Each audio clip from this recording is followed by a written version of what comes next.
హైదరాబాద్ ఉచిత తాగునీటి పథకంపై ప్రభుత్వ చర్యలను బీఆర్ఎస్ నేత కేటీఆర్ తీవ్రంగా విమర్శించారు. బీఆర్ఎస్ వర్కింగ్ ప్రెసిడెంట్ కె తారక రామారావు తెలంగాణ కాంగ్రెస్ ప్రభుత్వంపై ఘాటు వ్యాఖ్యలు చేశారు. ముఖ్యమంత్రి రేవంత్ రెడ్డి నేతృత్వంలోని ప్రభుత్వ తీరును ఆయన తీవ్రమైన పదజాలంతో విమర్శించారు.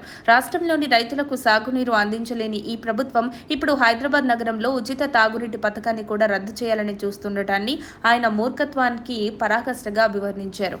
ఇప్పటికే హైదరాబాద్ను అభివృద్ధి చేసిన బ్రాండ్ ఇమేజ్కు తీవ్ర నష్టం వాటిల్లేలా కొన్ని తప్పుదోవ నిర్ణయాలు తీసుకున్నట్లు కేటీఆర్ పేర్కొన్నారు. హైదరాబాద్ ప్రజలకు ఇచ్చిన ఉచిత మంచినీటి పథకాన్ని రద్దు చేస్తే ప్రజలు ఖచ్చితంగా ప్రతిఘటిస్తారు. ముఖ్యమంత్రికి తగిన బుద్ధి చెప్పేందుకు నగరవాసులు సిద్ధంగా ఉన్నారంటూ తన సోషల్ మీడియా ఖాతా ఎక్స్ ద్వారా హెచ్చరించారు.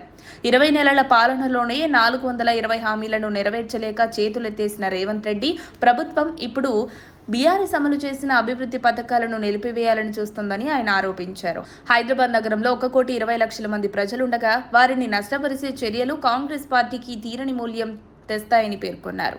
డ్రైనేజ్ సమస్యలు, వర్షాల వల్ల దెబ్బతిన్న రోడ్లు వంటి సమస్యలతో ప్రజలు ఇప్పటికే తీవ్ర ఇబ్బందులు పడుతుంటే ఇకపై ఉచిత నీటి పథకాన్ని కూడా కంట్రోల్ చేయాలని చూడడం ప్రజల పట్ల తీవ్ర అన్యాయమని పేర్కొన్నారు. రేవంత్ రెడ్డికి తగిన గుణపాఠం చెప్పేందుకు హైదరాబాద్ ప్రజలు సిద్ధంగా ఉన్నారని ఆయన అన్నారు. మరిన్ని అప్డేట్స్ కోసం మా కాయ్ టీవీని సబ్స్క్రైబ్ చేసుకోండి. మా వీడియో కనుక మీకు నచ్చినట్లయితే లైక్ చేయండి, షేర్ చేయండి. మీ విలువైన అభిప్రాయాలను కామెంట్ బాక్స్లో తెలియజేయండి.